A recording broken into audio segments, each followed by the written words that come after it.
અભય થઈને નિષ્પક્ષતાથી નિરપેક્ષ રીતે વાસ્તવિકતાનો અરીસો રૂપી સચોટ માહિતી લાવતો સત્યની સાથે અભય ટાઈમ્સ।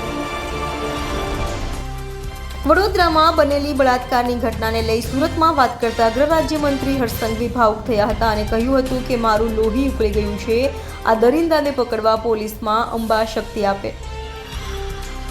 બરોડા ખાતે બનેલી બળાત્કારની ઘટનાને લઈ ગૃહ રાજ્યમંત્રી હર્ષ સંઘવી વાત કરતા ભાવુક થયા હતા અને કહ્યું હતું કે મારી ગુજરાતની દીકરી સાથે જે ઘટના બની છે તેનાથી મારું લોહી ઉકળી ગયું છે,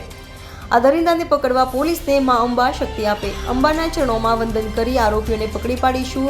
કોઈ પણ ખૂણામાં છુપાયા હશે તો પણ પકડાશે। આપણી પાસે રાજનીતિના અનેક મોકા હોય છે,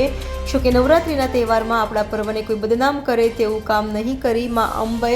અને ઘરે રહેલા માનો વિચાર કરી કોઈ ખોટું કામ નહીં કરતા તેમ કહ્યું હતું। મારી એક ગુજરાતની દીકરી જોડે ચાલે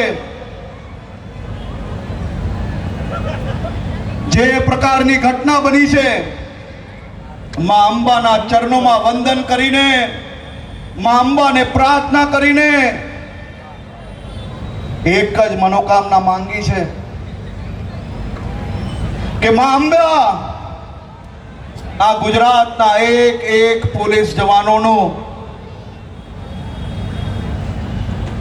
લોહી ઉકલી ગયું છે, આ દરિંદો દુનિયાના કોઈ બી ખૂણે જઈને છુપાય પણ આ ગુજરાત પોલીસની મહેનત પર માં અંબા શક્તિ આપજે, આશીર્વાદ આપજે